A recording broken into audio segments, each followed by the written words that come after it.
live stream today. I have a quick update for you. My dad is home. He had a brain bleed, and so he spent the last 6 or so weeks between a hospital and rehab facility. He's home. I ask for your continued prayers for his improvement, as there's still ways to go. And so that's that. Yeah, thank you so much for your prayers, everyone. Um, I do want to talk a little bit today about a Eucharistic revival. So, sounds, I don't know. I mean, it sounds like a gospel kind of theme, like one of the gospel churches. Now, LifeSite News, they had an opinion here, and this was from June 30th, so it's been a while, over a month ago, but I did want to talk about it. And so, Bishop Kevin Rhodes, he explained the context of those terms, and it was Bishop Cozzens. Let me scroll down this article. Auxiliary Bishop Andrew Cozzens of the Archdiocese of Minneapolis St. Paul, he was tasked with this strategic plan. So, uh, hold on here, my internet just shut off on this one. Sorry, guys. I didn't expect to have a glitch in this in this article here. Okay. So he had 5 points. I want to read these 5 points. Strategic pillars. He said, let's see here. He had 5 strategic pillars. So they need to foster encounters with Jesus through charismatic proclamation and experiences of Eucharistic devotion. That was point 1. Point 2, contemplate and proclaim the doctrine of the real presence of Jesus in the Eucharist through the truth of our teaching, beauty of our worship, and goodness of a life of service. Point 3, empower grassroots creativity by partnering with movements, apostolates, educational institutions, and parishes. Point 4, reach the smallest unit, parish, small groups, and families. And point 5, embrace and learn from the various rich intercultural Eucharistic traditions. All right, so let's start with some ideas here. If you have any ideas for a Eucharistic revival, let me know in the live stream comments, or you can, even if you're watching this after the live stream, let me know in the comments. And there were comments on LifeSite News. There were some comments by the readers of LifeSite News, and I'm actually going to go through those in just a little bit here. But the first point I want to make is that the bishops, they need to believe in the real presence. So does every bishop in the Usccb believe in the real presence in the Eucharist? What do you think? I would say it's a little sketchy. So then, if you don't believe in the real presence, you're not going to effectively be able to do a Eucharistic revival. And so that's that. Also, how many bishops, because most of the bishops say the Novus Ordo. They're pretty much Novus Ordo bishops. Maybe a few of them might say a Latin Mass every once in a while. But as we've discussed a number of times on this channel, if the most reverent Novus Ordo is as close to Latin Mass as you can get. So, that's just how it is. So I'm going to read the comments for LifeSite News, and then, I'll get to some of your comments maybe. The first, and you can find the link to the article in the description. Okay, so someone says this is not possible without the sacrament of a reconciliation revival. In the U.S., most parishes cancel the 1-hour weekly scheduled confessions because of holidays and holy days of obligation. It's absurd. Okay, so I'm curious if those of you who have a Novus Ordo church where you utilize the confession times, I'm curious what availability they have there. Now, I also want to say supply and demand. If there's 2 hours of confession scheduled and one person shows up, they're probably going to cut it down to 1 hour. That's just how it works, or even half an hour. Now, if you have people lined up and you frequently go over, the priest frequently goes over his scheduled confession time, then he would consider extending the confession time. And people say, well, okay, so that's the priest's fault. You can lead a horse to water, but you can't make him drink. It goes both ways. And yeah, priests need to talk about the importance of confession. I know, was it Bishop Strickland? I think this is exactly what he said at the USCCB meeting. He said, "Look, we're talking about the Eucharist, but we also need to talk about confession." And so the next comment here, with the bishops, what the bishops are doing is all nonsense. Eliminate extraordinary ministers. Only have consecrated hands of priests and deacons distribute communion only on the tongue while kneeling. Get rid of singing during communion so we can pray to our Lord who is in us. Okay, so I don't know about the singing part. I think that that's fine having chant during communion. And so he says, bring back Eucharistic adoration, public Eucharistic processions. Well, if you go to a Latin Mass, a lot of Latin Masses have Eucharistic processions. And deny communion to anyone who publicly commits mortal sin. Well, that's a key point. And the bishops are talking about drafting a different document, a separate document, or is this the same thing? I'm not sure. Well, this might be actually be the same thing as the Biden document that was being discussed extensively. And okay, so someone responded to the comment and said, "You don't find inner peace with the strumming of guitar strings, tambourines, and mariachi trumpets while receiving Holy Communion." What about you guys? Do you like the guitars or the piano? I think it was Pope Saint Pius X who banned the use of piano at Mass. And here we are, little over 100 years later. Okay, so someone says, "I am with you all the way here." Also, no altar girls, altar boys only. So that would be good. Okay. Someone says, "I feel I should circulate a petition demanding that the U.S. bishops stop politicizing the Eucharist, since canon law and church doctrine and scripture all require the withholding of communion from public and persistent sinners, and the cowardly bishops refuse to do so. The only explanation here can be politics. They've grown so lax in teaching and enforcing the discipline whatsoever that at most parishes you'll see divorced and remarried parishioners not only receiving communion but holding positions of importance in the parish life too. Same with LMNOP couples. These princes of the church feed only themselves and not the sheep." Very interesting points. So, yeah, people in public sin. Now, I don't really look into people's backgrounds. Like, I don't know if someone's divorced or married, whatever.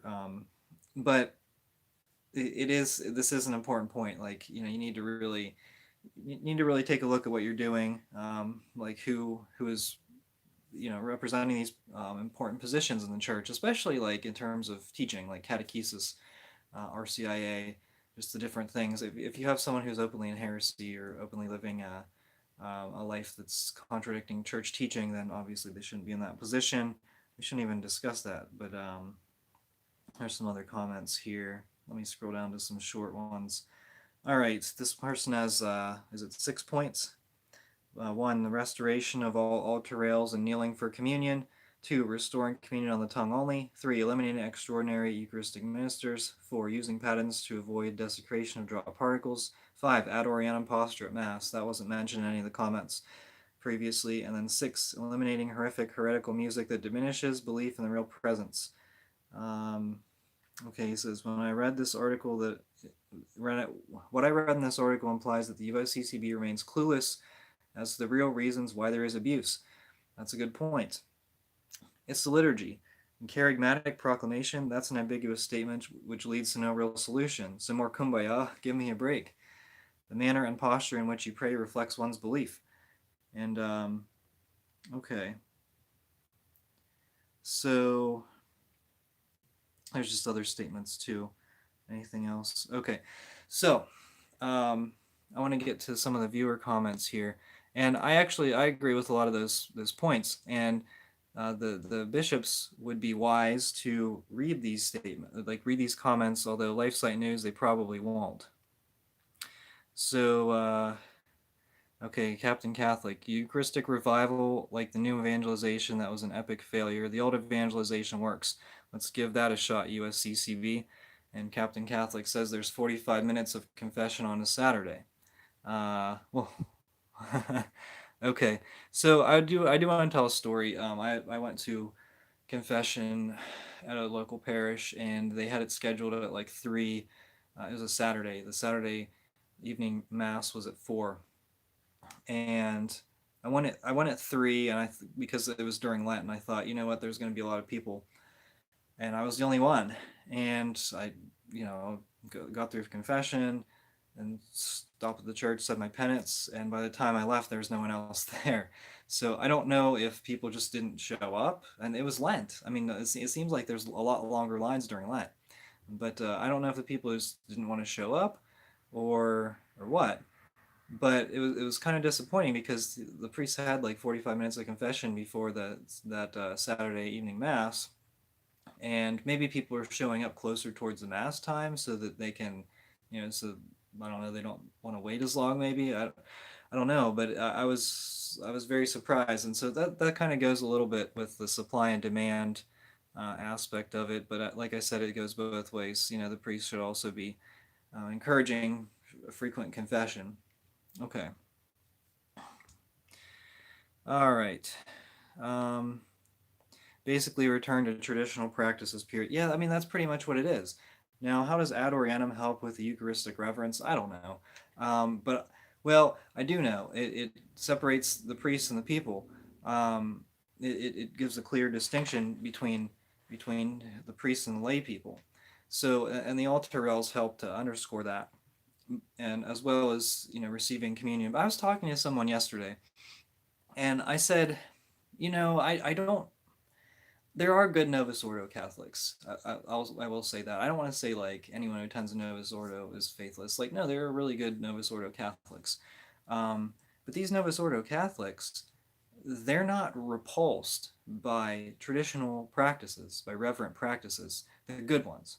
There are some Church of Pachamama people who are repulsed by these things. So you talk about communion on the tongue. Um, you're talking about altar rails, and then the good Novus Ordo Catholics are like, yeah, we want that in our church. Even some of the women, they talk about veiling, and they talk about how they're kind of I don't know about stereotypes, but they're talking about how they're looked down upon for wearing a veil. And I think these people are fighting the good fight, and they're probably not going to get altar rails. They're in some places communion on the tongue. I will say this about communion on the tongue: we might see some increased restrictions upcoming in the near future, within the next month.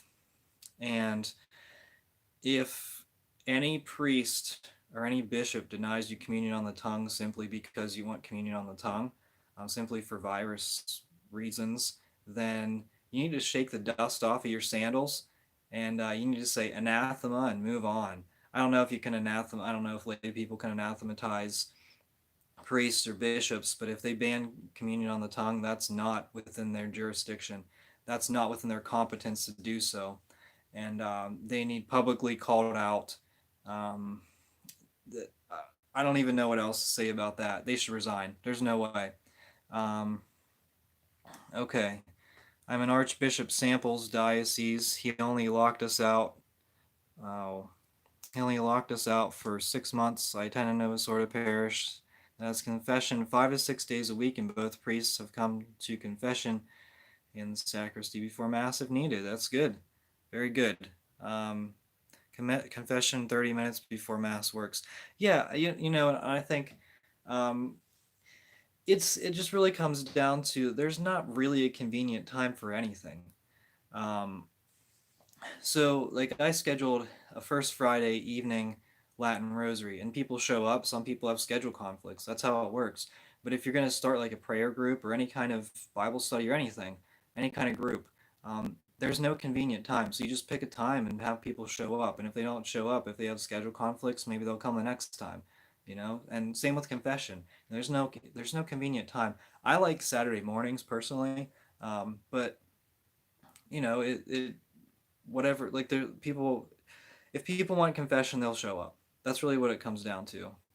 um, okay, so I don't know how this USCCB document's going to go. I mean, they'll probably spend like 2 or 3 years. Like, they'll draft it for the next USCCB meeting, and then I don't know. they basically said, "Oh, I don't know if I don't know if we're going to talk about Biden or not," but that's the narrative in the media. Okay, if the bishops want a revival, um, they need to openly trash the Novus Ordo and the Vatican II reforms. You can't have both Vatican II and a belief in the real presence. Um, yeah, so I think there can be reverent Novus Ordo. It's contradictory to what people say. Now, would I attend a reverent Novus Ordo? I might, uh, maybe a little bit. Like I wouldn't regularly attend a reverent Novus Ordo like ad Orientem. I might attend one to encourage the priest to continue to say Mass ad Orientem. And I have heard about how there was a parish.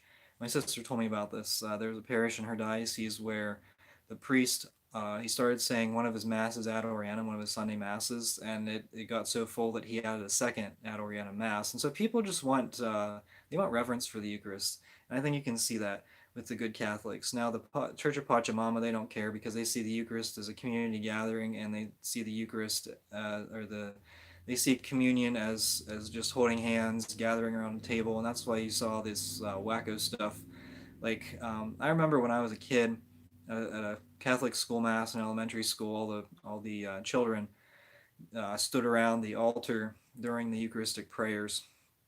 So, it's just a lack of education and the real presence, and so that there's that. Um, I think that we need to emphasize the sacrifice. And let me just 1 second. Let me grab a tablet here. I think that if people if a priest isn't emphasizing the real presence in the Eucharist, because the problem is the modernists have said, okay, the Eucharist is just a community meal, and I think the community meal aspect of it, I think that's certainly part of it. Um, you know, but it's not the whole thing. So I want to turn to the Byzantines. Um, I want to read their prayer before communion. It's the prayer. I'm just going to read it. O Lord, I believe and profess you are truly Christ, the Son of the living God, who came into the world to save sinners, of whom I am the first. Accept me today as a partaker of your mystical supper, O Son of God, for I will not reveal your mystery to your enemies, nor will I give you a kiss as did Judas, but like the thief I profess to you. Remember me, O Lord, when you come into your kingdom. Remember me, O Master, when you come into your kingdom. Remember me, O Holy One, when you come into your kingdom. May the partaking of your holy mysteries, O Lord, be not for my judgment or condemnation, but for the healing of my soul and body. O Lord, I also believe and profess that this which I am about to receive is truly your most precious body and your life-giving blood, which I pray make me worthy to receive for the remission of all my sins and for life everlasting. Amen. O God, be merciful to me, a sinner. O God, cleanse me of my sins and have mercy on me. O Lord, forgive me, for I have sinned without number. Now that's the Ruthenian prayer, Ruthenian Byzantine prayer before receiving communion, and then the priest chants, approach with the fear of God and with faith. And so, how powerful is that of a Eucharistic statement? Just the Byzantine in the Byzantine Divine Liturgy, that's really powerful. And even in the Latin Mass, we have the Domine non sum dignus. We repeat that 3 times. Lord, I am not worthy. And so it's a really powerful statement. And but with the Byzantines, let me break this down a little bit. So it says, I will not give you a kiss as did Judas, but like the thief I profess to you. So it's basically saying I'm a sinner. I'm a sinner, and it says, may the partaking of her holy mysteries, O Lord, be not for my judgment or condemnation, but for the healing of my soul and body. This is every divine liturgy, and so you're reminding yourself every divine liturgy. Am I eating or drinking judgment upon myself? And that's really important. And then this statement here, "O Lord, I also believe and profess that this which I'm about to receive is truly your most precious body and your life-giving blood." Okay, so that's a statement towards a statement about their belief in the real presence in the Eucharist. And it says, "For which I pray, make me worthy to receive for the remission of all my sins." And so this is like the Byzantine Divine Liturgy, this is expressing their faith in the Eucharist. And so if you attend the Byzantine Divine Liturgy and you don't believe in the real presence, then the joke's on you, because this is what it's saying. It's very upfront. And I don't know how many priests preach about the real presence. I don't know how many Novus Ordo priests preach about the real presence. And I will say, like the bishops, uh, whenever they were talking about the Pew Research, the study that was done that said that something like 30% of Catholics believe in the real presence in the Eucharist, a lot of them were surprised. Which, I mean, whatever, they could be. Like, I don't know they necessarily should be, but they could be. Um, and then, but then, like, I think a lot of people were surprised and they didn't know why. They're like, "Oh, I don't know why these people don't believe in the real presence." Okay, why not? Like, why are you surprised? Because you took away the altar rails, you took away the statues, the priest is facing the people and putting on a clown mask or telling jokes or whatever. So why are you surprised? And can't you can't you fix it? Like, don't you know how to fix it? Right, like taking away the patents. Um, that's a bad idea. All right, so let's see here. Let's be real, though. Any rite is better than the Novus Ordo. Rites like the Byzantine and Latin masses convey the faith. Even the Anglican Ordinariate is better.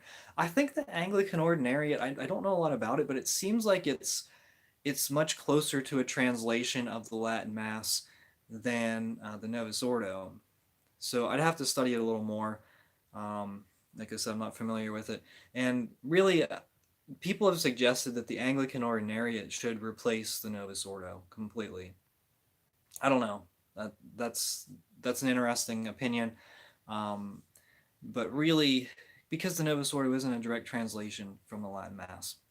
So I see a lot of comments coming in.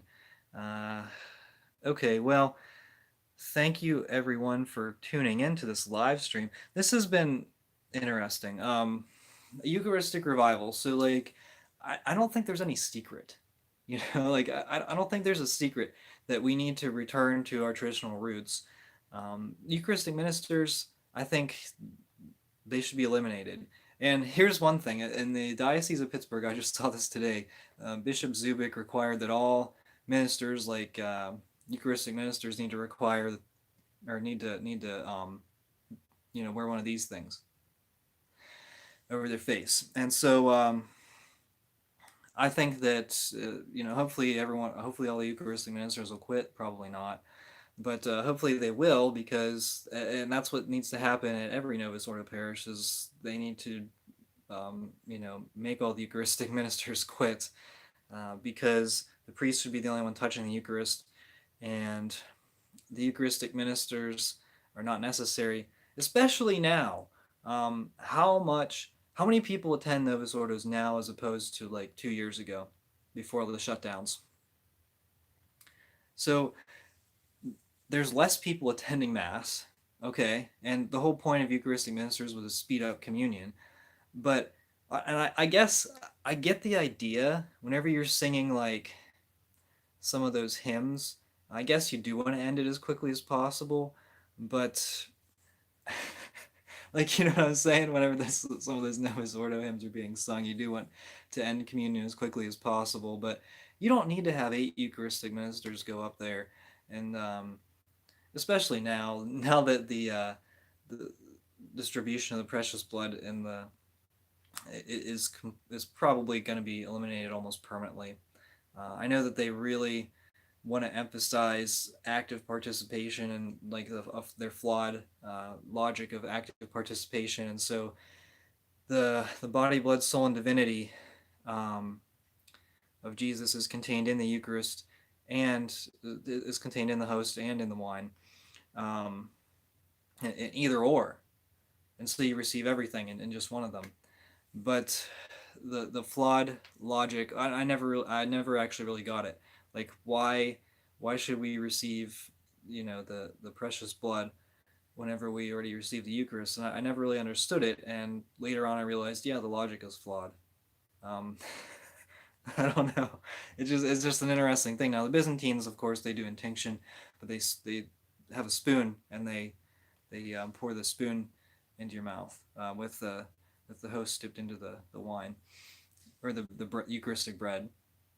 So anyway, I think they could take a lesson from the Byzantines. I think the USCCB could take a lesson from the Byzantines, and I think I remember there was like one bishop. I think he was a Ruthenian Byzantine bishop who spoke at a USCCB meeting. I think it was just once. So I'd be interested to hear some of them speak up a little more about their traditions, but I don't know that the Novus Ordo bishops really care too much about what they have to say. Um, only the sacred hands can touch the sacred host. Yes. Oh, the opening. Let's see here. Opening the homily with a joke is so irritating. So here's the problem. Here's one of my problems. Um, so you have multiple sermons at the Novus Ordo. So you have like the opening, you know, like, welcome everyone to this gathering. It's gonna be a nice day, or there's this sporting event today, or something. And there's then there's a sermon after, like, whenever the sermon should be, and then after communion, everyone sits down. And the priest is like, "Oh, let me give you a second, like a third homily or whatever." It's just follow the book, follow the rubrics. I don't know. Okay, that's what I got. There's been a lot of comments, so thank you so much for commenting on this video. I appreciate your interaction today. Um, and that's all I have. I hope the bishops can take a lesson from this LifeSite News article. I don't know. I know Bishop Strickland reads LifeSite News. I don't know if many of the other ones do, but in the comments, especially the respectful comments, I think that the bishops can learn a lot from what these lay people are saying. And not that the church is a democracy, but I think that, it certainly the priest should listen to the lay people, especially when it comes to fixing some problems, fixing the problems that are happening in the church, especially when it comes to like a fundamental doctrine like belief in the real presence of the Eucharist. That's pretty fundamental Catholic doctrine, and if people aren't believing that, then there's a real problem, and it's going to take priests collaborating with lay people if they wish to listen to what the lay people are saying. Because if you say, "Oh, we need a Pachamama on the altar," that's maybe there will be like one or two Church Pachamama people that are saying that, but the overwhelming majority, it's the traditional Catholic movement's almost like an underground movement. The bishops don't interact very much with the traditional Catholics in most dioceses. I see Mimi is from Archbishop Sample's diocese, and he'd be an exception. Most bishops, they don't say Latin Mass. They don't know what goes on at the Latin Mass communities, and so they're far removed from this, and it creates like a sort of an underground traditional Catholic movement. And but these bishops, if they can hear from us, then they can really, it might open their minds a little bit, and help them to see what it seems so obvious to us, but that's not so obvious to the bishops. So if you interact with these bishops, be respectful, but let them know this is what's going on. So that's all I have for you today. Thank you so much for watching. We are the laity, and we will not be silent.